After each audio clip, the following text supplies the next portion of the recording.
સમયથી senior scientific આસિસ્ટન્ટની તૈયારી કરી રહેલા તમામ વિદ્યાર્થીઓ માટે ખૂબ જ સારા સમાચાર આવ્યા છે. 12મા મહિનાના મધ્યમાં જ ડિસેમ્બરના મધ્યમાં આ પરીક્ષા લેવાઈ જશે એવું નોટિફિકેશન ગુજરાત ગૌણ સેવા પસંદગી મંડળ દ્વારા જાહેર કરવામાં આવ્યું છે. તો ડિસેમ્બર માસના મધ્યમાં ગમે ત્યારે આ પરીક્ષા લેવામાં આવશે. એની તારીખ પણ ટૂંક સમયમાં આવી જશે. આવા સમયે હવે આપણે આપણી તૈયારીને થોડી વધારવી દેવી જોઈએ, એને વેગ આપવો જોઈએ અને આ માટે શિક્ષણ સારથી સદા તમને હેલ્પફુલ રહ્યું છે. તમને મદદ કરવા માટે અમે ઘણા બધા વિડીયોઝ જે છે અપલોડ કરેલા છે. MCQ વિડીયોઝ છે, થિયરી વિડીયોઝ છે, કરંટ અફેર્સના વિડીયો છે. તો આ બધા જ જે વિડીયો તમને હેલ્પફુલ થઈ શકે એવા અમે અપલોડ કરતા રહીએ છીએ. આપણે બંધારણના વિડીયોઝ પણ અપલોડ કરેલા છે અને આગળ પણ આવા તમામ વિડીયો જે તમને પરીક્ષા માટે મદદરૂપ થશે એ બધા અમે અપલોડ કરતા રહીશું. હવે જો તમારે ડાયરેક્ટ PDF જોઈતી હોય વિડીયોઝની, જે આપણે PPT બનાવીએ છીએ એની ડાયરેક્ટ જો તમારે PDF જોઈતી હોય તો તમને ટેલિગ્રામ ચેનલ ઉપરથી એની PPT મળી જશે.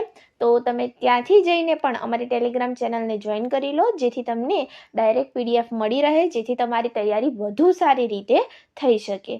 તો તમારે બસ એક બીજું કામ અમારું એ કરી દેવાનું છે કે આ વિડીયોને લાઈક કરી દો.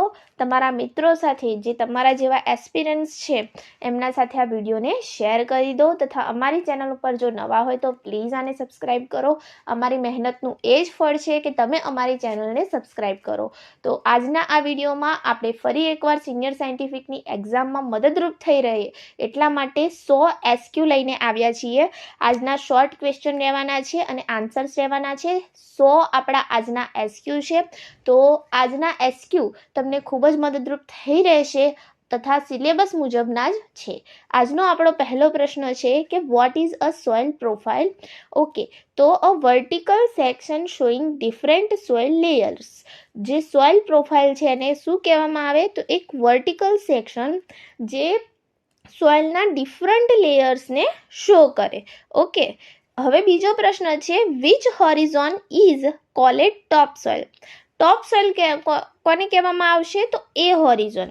અહીં આપણે એક ફોટો લીધો છે સરસ મજાનો, જેમાં તમને બધા જે હોરિઝોન છે એ આપ્યા છે. એમાં O આવે, A આવે, E આવે, B આવે, C આવે, R આવે. બધા ઉપરથી એક એક પ્રશ્ન લીધેલો છે જેથી બધા હોરિઝોન તમને યાદ રહી જાય. ઓકે, તો આપણે ફરીથી જઈએ. આપણો પ્રશ્ન શું હતો કે which horizon is called top soil? કયા હોરિઝોનને ટોપ સોઇલ કહેવાય? તો અહીં આવે એ હોરિઝોન. તો ચિત્રમાં તમે જોઈ શકો છો એ હોરિઝોનને ટોપ સોઇલ કહેવાય, જેની અંદર મિનરલ્સ વિથ હ્યુમસ આવેલા હોય છે. ઓકે, એની ઉપર પાછો ઓર્ગેનિક લેયર એટલે કે હ્યુમસનો હોરિઝોન આવેલો હોય છે. પરંતુ ટોપ સોઇલ કોને કહેવાશે? એ હોરિઝોનને કહેવાશે. ડન. પછીનો ત્રીજો પ્રશ્ન છે which soil layer contains the most humus? જે સૌથી વધારે હ્યુમસ છે એ કયા હોરિઝોનમાં હશે? તમે અહીં ચિત્રમાં જોઈ શકો છો કે હ્યુમસ O હોરિઝોનમાં પણ છે, એ હોરિઝોનમાં પણ છે. તો સૌથી વધારે શામાં હશે? Minerals with humans. તો શામાં હશે? એ હોરિઝોનમાં હશે, જે આપણી ટોપ સોઇલ છે. ઓકે, પછીનો પ્રશ્ન છે કે which horizon is known as a subsoil? કયા હોરિઝોનને સબસોઇલ પણ કહેવામાં આવે છે? તો એ છે આપણો બી હોરિઝોન. બી હોરિઝોનને બીજું શું કહેવામાં આવશે મિત્રો? સબસોઇલ પણ કહેવામાં આવશે.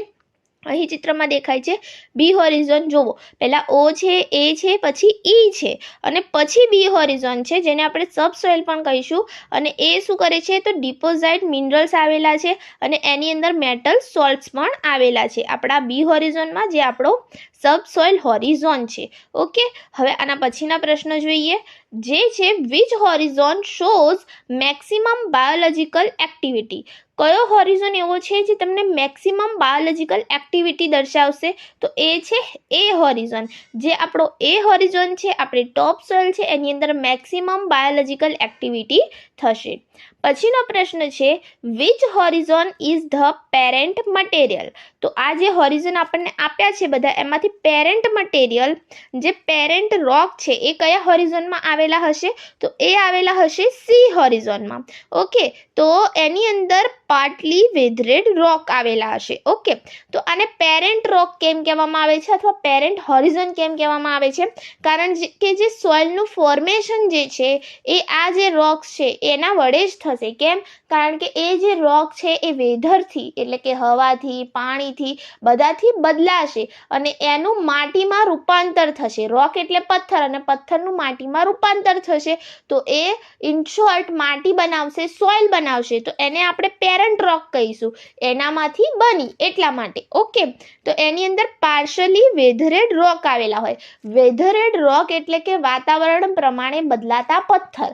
ઓકે, કે જે રોક ઉપર જે પથ્થર ઉપર પાણીની, હવાની અસર પડશે. ઓકે, એને વેધરેડ રોક કહીશું, જે સી હોરિઝોનમાં આવેલા છે, જે પેરેન્ટ રોક છે. ડન. પછીનો આપણો પ્રશ્ન છે 7મા નંબરનો, which horizon consist of unweathered bed rock. Okay, weathered rock આવેલા છે સી હોરિઝોનમાં, તો અનવેધરેડ જે બેડ રોક છે એ કયા હોરિઝોનમાં આવેલા છે? તો એ આવેલા છે આર હોરિઝોનમાં. સી હોરિઝોનની નીચે આર હોરિઝોન આવેલો છે જેની અંદર બેડ રોક આવેલા છે. અનવેધરેડ પેરેન્ટ રોક છે. અનવેધરેડ કેમ છે? કે જેમાં પરિવર્તન નહીં થાય, હવાના લીધે, પાણીના લીધે કોઈ પરિવર્તન એમાં નહીં આવે, એટલે આપણે એને કહીએ છીએ અનવેધરેડ રોક, જે આર હોરિઝોનમાં આવેલા છે, જે બેડ રોક છે. ઓકે, સૌથી નીચે છે, તમે જોઈ શકો છો. પછીનો આપણો પ્રશ્ન છે, in which horizon does leaching mainly occur. Okay, લીચિંગની પ્રોસિજર કોને કહેવાય આપણે ભણી જ ગયા છીએ. ઓકે, તો લીચિંગનું જે પાણી છે એ કયા હોરિઝોનમાં જશે? તો ઇલ્યુવિયેશન લેયર જે છે, લીચેડ મિનરલ્સ જે બધા છે ઉપરથી પાણી સાથે ક્યાં આવશે? તો ઈ હોરિઝોનમાં આવશે. ઓર્ગેનિક મેટર પણ ક્યાં હશે? ઈ હોરિઝોનમાં હશે. ઓકે, જેને ઇલ્યુવિયેશન લેયર કહેવાય છે, ઈ લેયર. ઓકે, લીચેડ મિનરલ્સ એ ઈ હોરિઝોનમાં આવશે. ઓકે, તો leaching mainly occurs in a E horizon. Done. આના પછીનો પ્રશ્ન જોઈએ, which horizon shows accumulation of minerals like iron and clay. તો એ શાની અંદર હશે મિત્રો? બી હોરિઝોનમાં હશે. ઓકે, પછીનો પ્રશ્ન છે, which layer is rich in organic matter and dark in color. કયું લેયર એ ઓર્ગેનિક મેટરમાં રીચ હશે અને એનો કલર ડાર્ક હશે? તો એ છે ઓ હોરિઝોન. આપણું કયું હોરિઝોન? ઓ હોરિઝોન. ડન. પછીનો આપણો પ્રશ્ન છે, what is air pollution. Air pollution કોને કહેવાશે? તો જ્યારે કન્ટામિનેશન થાય એરનું by harmful substances. Okay, contamination of air by harmful substances. Okay, 12મો પ્રશ્ન છે, what is the main cause of acid rain. Acid રેઇનનું મુખ્ય કારણ શું છે? તો SO2 અને NOx ગેસ, એટલે કે NO ગ્રુપના જે ગેસીસ છે એ અને SO2. ડન. પછીનો 13મો આપણો પ્રશ્ન છે, which gas is responsible for the greenhouse effect. Green house effect માટે સૌથી જે મુખ્ય ગેસ છે જે રિસ્પોન્સિબલ છે એ છે CO2, કાર્બન ડાયોક્સાઇડ. પછીનો પ્રશ્ન છે, વોટ ઇઝ સ્મોગ. સ્મોગ કોને કહેવાશે? તો a mixture of smoke and fog. જે સ્મોક અને ફોગનું જે મિશ્રણ છે એને આપણે કહીશું સ્મોગ. ડન. સ્મોક એન્ડ ફોગનું જે મિશ્રણ છે એને સ્મોગ કહેવાશે. પછીનો 15મો પ્રશ્ન છે, which pollutant causes ozone layer depletion. કયો પોલ્યુટન્ટ એવો છે કે જે ઓઝોન લેયરનું ડિપ્લેશન કોઝ કરે છે, ઓઝોન લેયરનું ડિપ્લેશન કરે છે? CFCS છે, ક્લોરોફ્લોરોકાર્બન, એને પાછળથી રિપ્લેસ કરવામાં આવ્યું FFC વડે, ફ્લોરોફ્લોરોકાર્બન. ડન. તો કયું છે? તો CFCS, ક્લોરોફ્લોરોકાર્બન. 16મો પ્રશ્ન છે, what is water pollution. Water pollution કોને કહેવાશે? તો contamination of water bodies by pollutant. જ્યારે વોટર બોડીઝ કન્ટામિનેટેડ થશે પોલ્યુટન્ટ્સ દ્વારા તો એને આપણે વોટર પોલ્યુશન કહીશું. પછીનો પ્રશ્ન છે, અહીં એક આપણે આકૃતિ લીધેલી છે, ગ્રીન હાઉસ જે ગેસીસ છે એની એપ્રોક્સ અમાઉન્ટ છે કે સૌથી વધારે પ્રમાણમાં કાર્બન ડાયોક્સાઇડ હોય છે, મિથેન છે, નાઇટ્રસ ઓક્સાઇડ છે અને ફ્લોરોનેટેડ ગેસીસ છે. જે રીતે જોયું ને આપણે ક્લોરોફ્લોરોકાર્બન, તો એ શું છે? ગ્રીન હાઉસ ગેસીસ છે જે ગ્રીન હાઉસ ઇફેક્ટ કરે છે. ડન. તો એમાં કયા કયા ગેસીસ છે? કાર્બન ડાયોક્સાઇડ સૌથી વધારે પ્રમાણમાં છે, પછી આવશે મિથેન, પછી છે નાઇટ્રસ ઓક્સાઇડ અને પછી છે ફ્લોરિનેટેડ ગેસીસ. ઓકે, હવે પછીનો આપણો પ્રશ્ન છે કે વોટ ઇઝ યુટ્રોફિકેશન? યુટ્રોફિકેશન કોને કહેવાશે? તો જ્યારે acid nutrient causing algal bloom in water, જ્યારે ન્યુટ્રિશન જે છે એસિડ અમાઉન્ટ થઈ જશે, બહુ વધારે પ્રમાણમાં જે તળાવ છે એની અંદર જમા થશે અથવા કોઈ જે પાણીનો સ્ત્રોત છે એની અંદર જમા થશે અને એની અંદર આલ્ગલ બ્લૂમ જે છે, આલ્ગી લીલ એનું એક જાડા થર જેવું જામી જશે પાણીની ઉપર, તો એ પ્રોસિજરને કહેવાય છે યુટ્રોફિકેશન. ડન. યુટ્રોફિકેશન ઉપરથી એકાદો પ્રશ્ન તો પરીક્ષામાં હશે જ. 18મો પ્રશ્ન જોઈએ. What are biodegradable pollutants? Biodegradable pollutants કયા છે? તો pollutants that can be broken down by microorganisms. એવા પોલ્યુટન્ટ કે જે માઇક્રો ઓર્ગેનિઝમ દ્વારા ડિગ્રેડ થશે, બ્રોકન થશે, એને આપણે કહીશું બાયોડિગ્રેડેબલ પોલ્યુટન્ટ્સ. અને 19મો છે નોન બાયોડિગ્રેડેબલ પોલ્યુટન્ટ્સ. તો આપણે જે પોલ્યુટન્ટ્સ જે છે એ ડિગ્રેડ નહીં થાય ઇઝીલી જે આપણા માઇક્રો ઓર્ગેનિઝમ છે એના દ્વારા, તો એને આપણે કહીશું નોન બાયોડિગ્રેડેબલ પોલ્યુટન્ટ્સ, જેવા કે પ્લાસ્ટિક્સ. ડન. 20મો પ્રશ્ન છે what is the pH of acid rain? Acid rain જે એસિડ વર્ષા થાય છે એની પીએચ કેટલી છે? તો 5.6 કરતાં ઓછી, લેસ ધેન 5.6. ડન. 21મો પ્રશ્ન છે વોટ ઇઝ સ્પેક્ટ્રોસ્કોપી? સ્પેક્ટ્રોસ્કોપી જે છે એ કોને કહેવાય? તો study of interaction between matter and electromagnetic radiation. જ્યારે આપણે સ્ટડી કરતા હોઈએ કોની? તો ઇન્ટરેક્શન બિટવીન મેટર અને જે ઇલેક્ટ્રોમેગ્નેટિક રેડિયેશન છે એના ઇન્ટરેક્શનની સ્ટડી કરતા હોય તો એને આપણે કહીશું સ્પેક્ટ્રોસ્કોપી. ડન. 22મો પ્રશ્ન છે કે what is the basic principle of spectroscopy? એનો બેઝિક પ્રિન્સિપલ શું છે? તો ડિફરન્ટ સબસ્ટન્સીસ જે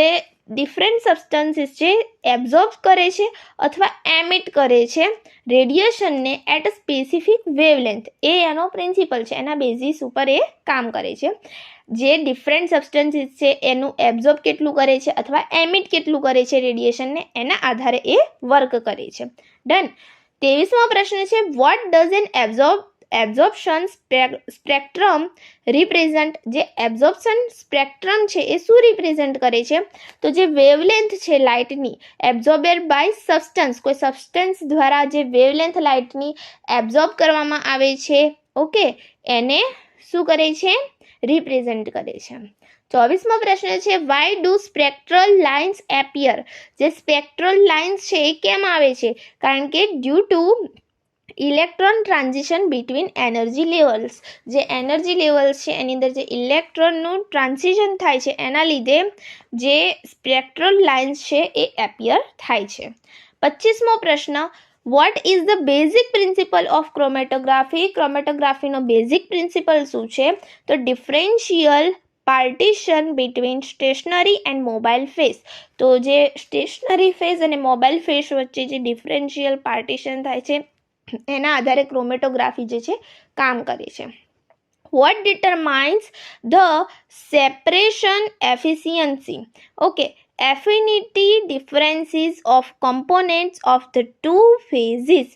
જે એફિનિટી ડિફરન્સીસ છે બે કમ્પોનેન્ટ્સનો, ઓકે, બે ફેઝિસની કમ્પોનેન્ટનો બે ફેઝિસની અંદર એ, ઓકે, એની એફિશિયન્સી જે સેપરેશનની એફિશિયન્સી છે એ નક્કી કરે છે. પછીનો જે પ્રશ્ન છે એ છે what is RF value? RF value એટલે શું? તો ratio of solute distance to solvent front distance. RF value પણ ક્રોમેટોગ્રાફીની અંદર જ માપવામાં આવે છે. તો જે રેશિયો છે સોલ્યુટ ડિસ્ટન્સનો ટુ સોલ્વન્ટ ફ્રન્ટ ડિસ્ટન્સ વચ્ચેનો, એને આપણે આરએફ વેલ્યુ કહીશું. Solute distance to solvent front distance. Done. પછીનો આપણે 28મો પ્રશ્ન જોઈએ. Why do spots separate on a chromatography? ક્રોમેટોગ્રાફીમાં જે સ્પોટ્સ છે એ સેપરેટ કેમ થાય છે? તો કમ્પોનન્ટ્સ જે છે એ મૂવ કરે છે at different rates in the mobile phase, એટલા માટે એ સેપરેટ થાય છે, મોબાઈલ ફેઝની અંદર રન કરે છે એટલા માટે. સ્ટેશનરી ફેઝ એવો છે જે સ્થાયી છે અને મોબાઈલ ફેઝ એવો છે જે ચાલે છે. ઓકે, ક્રોમેટોગ્રાફીની અંદર એ રીતે આપણે યાદ રાખી શકીએ. 29મો પ્રશ્ન જોઈએ. What is organic chemistry? Organic chemistry શું છે? તો study of carbon based compounds. જ્યારે આપણે કાર્બન બેઝડ જે કમ્પાઉન્ડ્સ છે એની સ્ટડી કરીએ તો એને આપણે શું કહીએ છીએ? ઓર્ગેનિક કેમેસ્ટ્રીની અંદરમાં થાય છે, ઓર્ગેનિક કેમેસ્ટ્રી કહીએ છીએ.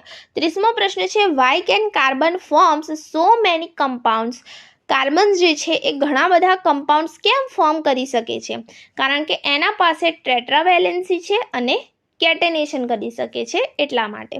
ઓકે, 31મો પ્રશ્ન છે. What is આઇસોમેરિઝમ? આઇસોમેરિઝમ કોને કહેવાય?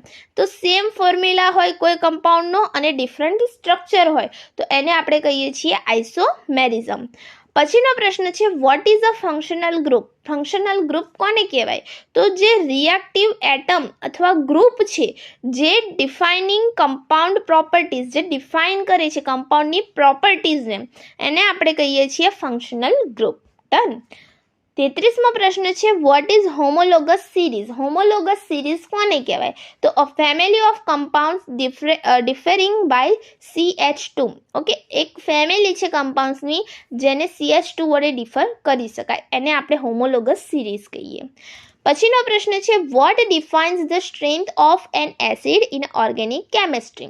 એસિડની સ્ટ્રેન્થ છે એને તમે ડિફાઇન્સ કઈ રીતે કરી શકો ઓર્ગેનિક કેમેસ્ટ્રીમાં? તો જે સ્ટેબિલિટી છે ઓફ ઇટ્સ કન્જ્યુગેટેડ બેઝ, એના આધારે તમે કરી શકો, stability of its conjugated base. 35મો પ્રશ્ન છે. What is electrophile? ઇલેક્ટ્રોફાઇલ કોને કહેવાય? તો ઇલેક્ટ્રોન ડેફિશિયન્ટ સ્પીસીસ, જે ઇલેક્ટ્રોન ડેફિશિયન્ટ સ્પીસીસ છે જેની પાસે ઇલેક્ટ્રોન નથી અથવા ઓછા છે એને આપણે ઇલેક્ટ્રોફાઇલ કહીશું. અને વોટ ઇઝ ન્યુક્લિયોફાઇલ? ન્યુક્લિયોફાઇલ કોને કહેવાય? તો જેની પાસે ઇલેક્ટ્રોન ઘણા બધા છે, ઇલેક્ટ્રોન રીચ સ્પીસીસ, એને તમે ન્યુક્લિયોફાઇલ કહેશો. ઓકે, પછીનો 37મો પ્રશ્ન છે. What is global warming? Global warming શું છે? તો long term rise in earth's average temperature. જ્યારે લાંબા સમય સુધી જે અર્થનું એવરેજ ટેમ્પરેચર છે એ વધી જાય એને આપણે ગ્લોબલ વોર્મિંગ કહીએ લાંબા સમયે. 38મો પ્રશ્ન છે. Which gas contributes most to global warming? Is CO2, carbon dioxide. પછીનો પ્રશ્ન છે. What is the main human cause of global warming? Main human cause કયું છે? તો બર્નિંગ ફોસિલ ફ્યુલ્સ, જે આપણે ફોસિલ ફ્યુલ્સ સળગાવીએ છીએ, પેટ્રોલ, ડીઝલ, એ એનું જે છે મેઇન કઝ છે. 40મો પ્રશ્ન છે. What is the major effect of global warming? સૌથી મોટામાં મોટી ઇફેક્ટ કઈ છે ગ્લોબલ વોર્મિંગની? તો ક્લાઇમેટ ચેન્જ. ઓકે, વાતાવરણમાં બદલાવ આવવો, ક્લાઇમેટ ચેન્જ. 41મો પ્રશ્ન છે. What is the greenhouse effect? ફરીવાર આવ્યો, heat trapping by greenhouse gases in the atmosphere. હીટને ટ્રેપ કરી દેવામાં આવે ગ્રીન હાઉસ જે ગેસીસ છે જેવા કે CO2 એના વડે, એને આપણે કહીશું ગ્રીન હાઉસ ઇફેક્ટ. ઓકે, પછીનો પ્રશ્ન છે. Which gas is the main green house gas? It's CO2, carbon dioxide. પછીનો પ્રશ્ન છે. What is the natural purpose of the greenhouse effect? Natural purpose of the greenhouse effect કયો છે? Nature માટે કયો છે? તો જે અર્થ છે એને વાર્મ રાખવાનો, ટુ ઇનફ ફોર લાઈફ, આપણા માટે જે છે સારી એવી રીતે અર્થને વાર્મ રાખવાનો, ગરમ રાખવાનો, એ એનો મેઇન પર્પઝ છે ગ્રીન હાઉસ ઇફેક્ટનો. પછીનો પ્રશ્ન. Why is the greenhouse effect increase? હવે જે ગ્રીન હાઉસ ઇફેક્ટ છે એ ઇન્ક્રીઝ કેમ થઈ રહી છે? ઓકે, એનો મેઇન પર્પઝ શું છે? અર્થને વાર્મ રાખવાનો, પણ હવે એ વધારે પડતું વાર્મ રાખી રહી છે, ગ્રીન હાઉસ ઇફેક્ટ ઇન્ક્રીઝ થઈ રહી છે. તો કેમ થઈ રહી છે? As is emission of greenhouse gases by human activities. આપણી જે ઘણી બધી એક્ટિવિટીઝ છે એના વડે આપણે વધારે પ્રમાણમાં ગ્રીન હાઉસ ગેસીસ છોડી રહ્યા છે એટલા માટે. Which natural green house gas is most abundant? Okay, natural green house ગેસની વાત કરી છે તો એ છે વોટર વેપર. ડન. કયો છે? Water vapour. ઓકે, પછીનો પ્રશ્ન છે. Which green house gas mainly comes from rice fields and cattle? Okay, rice fields જે છે ચોખાના ખેતર અને જે કેટલ્સ છે જેવા કે ગાય ભેંસ, તો એનામાંથી જે મેઇનલી જે ગ્રીન હાઉસ ગેસીસ નીકળે છે એ કયો છે? તો એ છે મિથેન CH4. ડન. પછીનો પ્રશ્ન જોઈએ. Which green house gas comes from nitrogen fertilizers? Nitrogen ફર્ટિલાઇઝરમાંથી કયો ગ્રીન હાઉસ ગેસીસ નીકળે છે? તો એ છે નાઇટ્રસ ઓક્સાઇડ. Okay, N2O. 48મો પ્રશ્ન છે. What is acid rain? Rain with pH below 5.6. 5.6 pH કરતાં નીચે pHનો જ્યારે વરસાદ પડે એને આપણે કહીશું એસિડ વર્ષા. 49મો પ્રશ્ન છે. Which gases mainly cause acid rain? કયા ગેસીસ મેઇનલી એસિડ રેઇન કરે છે?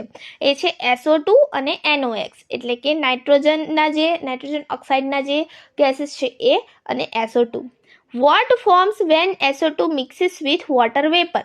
જ્યારે SO2 મિક્સ થઈ જશે વોટર વેપર સાથે, વરાળ સાથે, પાણીની વરાળ સાથે, તો એ શું બનાવશે? તો એ બનાવશે સલ્ફ્યુરિક એસિડ. શું બનાવશે મિત્રો? એ બનાવશે સલ્ફ્યુરિક એસિડ. તો આપણે 50 પ્રશ્ન પૂરા કરી દીધા છે. તો પ્લીઝ, જો તમે વિડીયોને લાઇક ના કર્યો હોય તો પ્લીઝ લાઇક કરો, અને અમારી ચેનલ ઉપર નવા હોય તો આને સબસ્ક્રાઇબ કરો. પ્લીઝ ભૂલી ના જતા, પ્લીઝ પ્લીઝ પ્લીઝ સબસ્ક્રાઇબ કરી દેજો. હવે જોઈએ આપણે 51મો પ્રશ્ન. What forms when NOx mix with water vapour? જ્યારે NOx મિક્સ થશે વોટર વેપર સાથે તો એ શું બનાવશે? તો એ બનાવશે nitric acid. Okay, SO mix થતું હતું, SO2 તો શું બનાવતું હતું? Sulphuric acid. અને NO મિક્સ થશે તો બનાવશે નાઇટ્રિક એસિડ. ડન. 52મો પ્રશ્ન છે. Which region of the atmosphere does acid rain affect most? કયા રીજનને એટમોસ્ફિયરના એસિડ રેઇન અફેક્ટ કરશે સૌથી વધારે પ્રમાણમાં? તો એ છે ટ્રોપોસ્ફિયર. કયું છે? ટ્રોપોસ્ફિયર. કયું મિત્રો? ટ્રોપોસ્ફિયર. 53મો પ્રશ્ન છે. What is ozone layer depletion? Ozone layer depletion કોને કહેવાય? તો thinning of ozone in the stratosphere. જ્યારે જે થિન થવા માંડે ઓઝોનનું જે લેયર છે સ્ટ્રેટોસ્ફિયરની અંદર, તો એને આપણે કહીશું ઓઝોન લેયર ડિપ્લેશન. ડન. સ્ટ્રેટોસ્ફિયરની અંદર ઓઝોનનું જે સ્તર છે એ પાતળું થવા માંડે તો એને કહીશું ઓઝોન લેયર ડિપ્લેશન. 54મો પ્રશ્ન છે. Which chemicals cause ozone depletion? કયા એવા કેમિકલ્સ છે જે ઓઝોનનું ડિપ્લેશન કરે છે? તો એ છે CFCs, ક્લોરોફ્લોરોકાર્બન્સ એન્ડ HCFCs. ઓકે, એવા જે છે એ ઓઝોન લેયરનું ડિપ્લેશન કરે છે. પછીનો 55મો પ્રશ્ન છે. Which region shows the largest ozone hole? કયા ક્ષેત્રની અંદર સૌથી મોટો જે ઓઝોનનો ગાબડું છે એ પડ્યું છે? તો એ પડ્યું છે એન્ટાર્કટિકામાં. ક્યાં પડ્યું છે? એન્ટાર્કટિકામાં. પછીનો પ્રશ્ન છે. Which gas releases chlorine that destroys ozones? કયો ગેસ એવો છે જે ક્લોરીનને મુક્ત કરે છે હવામાં, જે ઓઝોનના લેયરને ડિસ્ટ્રોય કરે છે? તો એ છે CFC. Okay, chlorofluorocarbon. પછીનો પ્રશ્ન છે. What is a carbon footprint? Carbon footprint કોને કહેવાય? તો ટોટલ જે CO2 એમિશન જે છે કઝ થાય છે by an human activity and other activities, તો એને આપણે કાર્બન ફૂટપ્રિન્ટ કહીએ છીએ. ઇન શોર્ટ, કે ટોટલ જે CO2નું એમિશન થઈ રહ્યું છે ડિફરન્ટ એક્ટિવિટીઝ દ્વારા, એને કહેવાશે કાર્બન ફૂટપ્રિન્ટ. પછીનો પ્રશ્ન છે. What is the main source of carbon footprint? Carbon footprint જે છે એનો મુખ્ય સ્ત્રોત કયો છે? તો જે બર્નિંગ ફોસિલ ફ્યુલ્સ છે, જે ફ્યુલ્સ સળગાવવામાં આવે છે ડિફરન્ટ એક્ટિવિટીઝ દ્વારા, તો એ એનો મેઇન સોર્સ છે. ડન. ચાલો હવે આના પછીનો પ્રશ્ન જોઈએ. Which sector contributes most to global carbon footprint? કયું સેક્ટર એવું છે જે સૌથી વધારે કન્ટ્રીબ્યુટ્સ કરે છે આ ગ્લોબલ કાર્બન ફૂટપ્રિન્ટ લેવામાં? તો એ છે એનર્જી પ્રોડક્શન. ડન. પછીનો પ્રશ્ન છે. હાઉ કેન કાર્બન ફૂટપ્રિન્ટ બી રિડ્યુઝડ? હવે આ જે કાર્બન ફૂટપ્રિન્ટ જે છે એને રિડ્યુસ કઈ રીતે કરી શકાય? કઈ રીતે એનું અમાઉન્ટ ઓછું કરી શકાય? તો યુઝિંગ રિન્યુએબલ એનર્જી. જ્યારે આપણે રિન્યુએબલ જે એનર્જી છે એનો યુઝ કરીએ તો આપણે જે આ કાર્બન ફૂટપ્રિન્ટ છે એનું પ્રમાણ ઓછું કરી શકીએ છીએ. 61મો પ્રશ્ન છે. What unit is commonly used to measure carbon footprint? કયા યુનિટનો યુઝ થાય છે? તો એ છે ટર્ન્સ ઓફ CO2 ઇક્વિવેલન્ટ. શાનો યુઝ થાય છે? Tons of CO2 equivalent. એ યુનિટનો યુઝ થાય છે. 62મો પ્રશ્ન છે which gas is primarily counted in a carbon footprint. કયા ગેસને જે છે એ કાઉન્ટ કરવામાં આવે છે એ છે કાર્બન ડાયોક્સાઇડ. પછીનો પ્રશ્ન છે what personal action most reduces carbon footprint. તો પહેલાં જ જોયું રિડ્યુસિંગ એનર્જી કન્ઝપ્શન, જેના લીધે વધારે પ્રમાણમાં કાર્બન ફૂટપ્રિન્ટ ઉત્પન્ન થાય છે એ એનર્જી સેક્ટર્સ છે. તો આપણે રિડ્યુસ કરીએ એનર્જી કન્ઝપ્શનને તો એનામાં પણ ઘટાડો થશે. પછીનો પ્રશ્ન છે which transport mode has the highest carbon footprint. તો એ છે air travel. Through air travel જે છે હાઈએસ્ટ અમાઉન્ટ પ્રોડ્યુસ થાય છે કાર્બન ફૂટપ્રિન્ટનો. ડન. પછીનો પ્રશ્ન જોઈએ વોટ ઇઝ ટીઓસી. ટીઓસી એટલે શું? તો જે amount of carbon in organic compound જે પ્રેઝન્ટ હોય કાર્બન ઓર્ગેનિક કમ્પાઉન્ડમાં એને આપણે કહીશું ટીઓસી. ઓકે. પછીનો પ્રશ્ન છે what does TOC indicate in water. Indicate શું કરે છે ટીઓસી? તો એ ઇન્ડિકેટ કરે છે લેવલ ઓફ ઓર્ગેનિક પોલ્યુશન. જે ઓર્ગેનિક પોલ્યુશનનું લેવલ છે એ ઇન્ડિકેટ કરે છે. પછીનો પ્રશ્ન છે which method is commonly used to measure TOC. ટીઓસીને મેઝર કરવા માટે કઈ મેથડનો યુઝ થાય છે? તો oxidation followed by CO2 detection. કઈ ટેસ્ટનો યુઝ થાય છે? Oxidation followed by CO2 detection. Done. પછીનો પ્રશ્ન છે high TOC in drinking water indicates what. તો જ્યારે હાઈ અમાઉન્ટ હશે ટીઓસીનું વોટરની અંદર તો એ પુઅર ક્વોલિટીનું વોટર છે, એટલે કે બહુ ખરાબ ક્વોલિટી છે વોટરની. પછીનો પ્રશ્ન જોઈએ વોટ આર કોલિફોર્મ બેક્ટેરિયા. કોલિફોર્મ બેક્ટેરિયા શું છે? તો ઇન્ડિકેટર માઇક્રો ઓર્ગેનિઝમ છે ઓફ ફિકલ કન્ટામિનેશનના. કોલિફોર્મ્સ એટલે કહેવામાં આવે છે કે હ્યુમન ને એનિમલ્સના કોલોનની અંદર પ્રેઝન્ટ હોય છે. ડન. 70મો પ્રશ્ન છે which coliform species is a most significant. કઈ સ્પીસીઝ મોસ્ટ સિગ્નિફિકન્ટ એની સ્પીસીઝ છે? ઇકોલાઈ, જે સૌથી વધારે પ્રમાણમાં જોવા મળે છે અને ફિકલ ઇન્ડિકેટરમાં મેઇનલી ઇકોલાઈનો આપણે યુઝ કરીએ છીએ. પછીનો પ્રશ્ન છે what does presence of coliforms in water show. If પાણીની અંદર કોલિફોર્મ પ્રેઝન્ટ છે એવું આપણને ખબર પડી તો એનો મતલબ શું થાય? તો એનો મતલબ થાય કે હવે વોટરની અંદર કન્ટામિનેટેડ બીજા પેથોજન્સ પણ હોઈ શકે છે, જે રોગકારક સૂક્ષ્મજીવો છે એ હોઈ શકે છે. કોઈ પાણીની અંદર ફિકલ છે તો એ પાણી સૌથી ખરાબ કહેવાય અને બીજા પેથોજન્સ પણ એનામાં હોવાની પૂરેપૂરી સંભાવના હોય. ડન. 72મો પ્રશ્ન છે which test is used to detect coliforms. કોલિફોર્મ્સનું ડિટેક્શન કરવા માટે આપણે કયો ટેસ્ટ કરીશું? તો MPN ટેસ્ટ કરીશું, જેનું ફૂલ ફોર્મ થાય મોસ્ટ પ્રોબેબલ નંબર.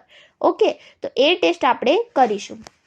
પછીનો પ્રશ્ન જોઈએ which method is commonly used to inoculate coliforms samples. જે કોલિફોર્મના સેમ્પલ છે એ ઇનોક્યુલેટ કરવા માટે તમે કઈ ટેકનિકનો યુઝ કરશો? તો MTF multiple tube fermentation technique. Done. Multiple tube fermentation ટેકનિકનો આપણે યુઝ કરીશું. પછીનો પ્રશ્ન છે what medium is used in a presumptive coliform inoculation. કયા મીડિયમનો યુઝ થાય છે? તો લેક્ટોઝ બ્રોથનો યુઝ થાય છે. ડન. કારણ કે ઇકોલાઈ જે છે મોટે ભાગે જે છે લેક્ટોઝને પચાવી શકે છે, પાચન કરી શકે છે અને મોટા ભાગના કોલિફોર્મ્સ પણ લેક્ટોઝનું પાચન કરી શકે છે એટલા માટે. પછીનો પ્રશ્ન છે વોટ ઇન્ડિકેટ્સ અ પોઝિટિવ પ્રિઝમ્પટિવ ટેસ્ટ. કયો જે ઇન્ડિકેટ કરશે કે પોઝિટિવ છે આપણો ટેસ્ટ? તો ગેસ પ્રોડક્શન થશે ડરહામ ટ્યુબ્સમાં. ડન. ડરહામ ટ્યુબ્સ નાની નાની ટેસ્ટ ટ્યુબ જેવી ટ્યુબ આવે જેને ઊંધી કરીને આપણા લેક્ટોઝ બ્રોથની અંદર આપણે નાખવાની હોય. એની અંદર જો એર બબલ તમને દેખાય ડરહામ ટ્યુબમાં તો એનો મતલબ એવો છે કે ગેસ પ્રોડક્શન થયું છે. ડન. તો એ ઇન્ડિકેટ કરે છે કે આપણું જે લેક્ટોઝ બ્રોથ છે એનું ફર્મેન્ટેશન થયું છે. જે આપણા કોલિફોર્મ્સ છે એમને ફર્મેન્ટેશન કર્યું છે, ગેસ પ્રોડક્શન થયું છે, મતલબ કોલિફોર્મ્સ પ્રેઝન્ટ છે. ડન. 76મો પ્રશ્ન છે which agar is used for confirmed coliform inoculation. કઈ અગારનો યુઝ થશે? EMB અગારનો જે છે યુઝ કરવામાં આવે છે. EMB અગારનો યુઝ કરવામાં આવે છે. અહીં પણ એક વસ્તુ ખાસ યાદ રાખજો કે EMBની ઉપર જે ઇકોલાઈની અમુક જે સ્ટ્રેન્સ છે એ મેટાલિક ગ્રીન કલર આપે છે. ડન. પછીનો પ્રશ્ન જોઈએ 77 નંબરનો, why is sterilization important in coliform testing? Sterilization કેમ ઇમ્પોર્ટન્ટ છે? તો પ્રિવેન્ટ કરી શકાય કન્ટામિનેશનને સેમ્પલના અધર બીજા બેક્ટેરિયા અંદર ગ્રો ના થઈ જાય એટલા માટે. પછીનો પ્રશ્ન છે, હાઉ આર ગ્લાસવેર વોશેડ બિફોર કોલિફોર્મ ટેસ્ટ? ગ્લાસવેરને કઈ રીતે વોશ કરશો તમે? તો ડિટર્જન્ટથી કરશો, રાઇન્સ અથવા તો ડિસ્ટિલેટ વોટરથી આપણે વોશ કરીશું. પછીનો પ્રશ્ન છે, which method is used to sterilize media in a glassware? તો ઓટોક્લેવિંગ કરવાની, એટલે એ એકદમ સ્ટરાઇલ થઈ જાય. હવે જે આ ઓટોક્લેવિંગ કરશો એ કઈ કન્ડિશનમાં કરશો? તો 121 સેલ્સિયસ એનું તાપમાન રાખવાનું ઓટોક્લેવનું અને 15 મિનિટ માટે કરવામાં આવે. 121 એટલા માટે કે જે બેક્ટેરિયાના સ્પોર્સ જે હોય છે મોટા ભાગના 120 સેલ્સિયસ તાપમાને જે છે મરી જતા હોય છે, એટલા માટે આપણે 121 સેલ્સિયસ સુધી એને પ્રેશર સાથે ગરમ કરીએ છીએ. પછીનો પ્રશ્ન છે, what is incubation in a coliform testing? Incubation શું છે કોલિફોર્મ ટેસ્ટિંગમાં? તો મેન્ટેન કરવાનું culture at optimal temperature. Optimal temperature એટલે એવું ટેમ્પરેચર કે જે ટેમ્પરેચરે આપણો જે બેક્ટેરિયા છે બેસ્ટમાં બેસ્ટ ગ્રોથ કરે. ડન, તો એને ઓપ્ટિમલ ટેમ્પરેચર કહેવાય. પછીનો પ્રશ્ન છે, what is the incubation temperature for coliforms? તો જે આ ઓપ્ટિમલ ટેમ્પરેચર છે એ કોલિફોર્મ માટે કયું છે? તો એ છે 35 થી 37 સેલ્સિયસ, એટલા એ બેસ્ટમાં બેસ્ટ ગ્રોથ કરશે. ડન. પછીનો પ્રશ્ન છે, હાઉ લોંગ આર પ્રિઝમ્પટિવ કોલિફોર્મ્સ ટેસ્ટ ઇન્ક્યુબેટેડ? તો કેટલો ટાઈમ લાગશે કોલિફોર્મનો જે આ ટેસ્ટ છે એમાં એનું ઇન્ક્યુબેશન થવામાં? તો 24 થી 48 કલાકમાં તમને સરસ મજાની પ્લેટ, જે આપણી પેટ્રી પ્લેટ છે એની પર કોલિફોર્મ સરસ રીતે તમને જોવા મળી જાય, અથવા તો લેક્ટોઝ બ્રોથનું જે છે ફર્મેન્ટેશન થઈ જાય. હવે અહીં જે આ ઓપ્ટિમલ ટેમ્પરેચરની વાત કરી તો એમાં આપણે થોડું વધારે સમજીએ તો તમને ખબર હશે કે આપણા ઘરમાં કોઈ વસ્તુ બગડે નહીં તો આપણે એને ફ્રીજમાં રાખી દઈએ છીએ. કેમ રાખીએ છીએ? કે જેથી જે બેક્ટેરિયા છે ને ઓપ્ટિમલ ટેમ્પરેચર નહીં મળી શકે અને એરિયા બહુ સ્લોલી ગ્રોથ કરશે, એટલે વસ્તુ બહુ ધીમે ધીમે બગડશે. એની જગ્યાએ જો તમે બહાર રાખશો તો વસ્તુ ઝડપથી બગડશે. ડન, તો એ જ રોલ છે ઓપ્ટિમલ ટેમ્પરેચરનો. પછીનો આપણો 84મો પ્રશ્ન છે, why is a controlled temperature essential in incubation? ઇન્ક્યુબેશનની અંદર કંટ્રોલેડ જે ટેમ્પરેચર છે કેમ જરૂરી છે? તો ઇન્શ્યોર કરવા માટે એક્યુરેટ બેક્ટેરિયલ ગ્રોથ, કે આપણા બેક્ટેરિયાનો ગ્રોથ જલ્દી અને એક્યુરેટ થાય. ડન, તો આ સાઈડ તમને ઇન્ક્યુબેશનનો જે છે ફોટો આપેલો છે, તમે જોયું જ હશે કદાચ, અને આ સાઈડ ઓટોક્લેવનો એક ફોટો આપણે આપેલો છે. પછીનો આપણે પ્રશ્ન જોઈએ, what is the multiple tube fermentation? જે MTF મેથડ આપણે જોઈ, મલ્ટિપલ ટ્યુબ ફર્મેન્ટેશન મેથડ, એ શું છે? તો અ ટેકનિક છે to detect and estimate coliforms using serial dilution, જેની અંદર આપણે સિરિયલ ડાયલ્યુશન કરીશું. તો સિરિયલ ડાયલ્યુશન હવે આગલા વિડીયોમાં જે છે આપણે થોડું વધારે ડિટેલમાં ભણીશું, હાલ એની વધારે વાત નથી કરતા. તો MTFમાં આપણે શું કરીએ છીએ? તો સિરિયલ ડાયલ્યુશન કરીએ છીએ. 86મો પ્રશ્ન છે, what is the first step in MTF? MTFની અંદર પહેલો સ્ટેપ શું છે? તો presumptive test in lactose broth. Lactose બ્રોથની અંદર પ્રિઝમ્પટિવ ટેસ્ટ કરવો અને પછી MTF કરવું. Done. What result confirms coliform presence in MTF? તો કયા રિઝલ્ટ જે છે તમને કન્ફર્મ કરશે કે કોલિફોર્મ પ્રેઝન્ટ છે? તો આપણે જોઈ લીધું એસિડ અને ગેસનું ફોર્મેશન. ડન. પછીનો પ્રશ્ન છે, what is used to estimate coliform count in MTF? શું યુઝ થશે કોલિફોર્મના કાઉન્ટ કરવા માટે? MPN, એટલે એને MPN મેથડ કહેવાય, જેને મોસ્ટ પ્રોબેબલ નંબર કહેવાય, એનું ટેબલ હોય. ઓકે. પછીનો પ્રશ્ન છે, વોટ ઇઝ SPM? SPM શું છે? તો સસ્પેન્ડેડ પાર્ટિકલ મેટર છે. તો airborne particles suspended in air, જે એરબોર્ન પાર્ટિકલ્સ જે છે એરમાં રહેલા હોય એને આપણે કહીશું SPM, suspended particulate matter. Done, પાર્ટિકલની પાર્ટિક્યુલેટ મેટર. પછીનો 90મો પ્રશ્ન છે, which instrument is used to collect SPM? હવે જે આ SPM છે સસ્પેન્ડેડ પાર્ટિક્યુલેટ મેટર છે એનો કલેક્ટ કરવા માટે કયું ઇન્સ્ટ્રુમેન્ટ યુઝ કરીશું? તો એ છે હાઈ વોલ્યુમ એર સેમ્પલર. કયું યુઝ કરીશું? High volume air સેમ્પલર.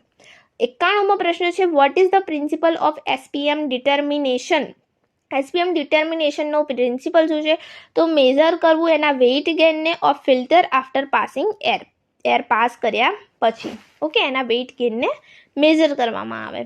પછીનો પ્રશ્ન છે what parameter is calculated after SPM collection. SPM collect કરી લીધું પછી એના કયા પેરામીટર જે છે એને જે છે આપણે કેલ્ક્યુલેટ કરીશું, તો એ છે પાર્ટિકલ કન્સન્ટ્રેશન માઇક્રોગ્રામ પર એમ ક્યુબ.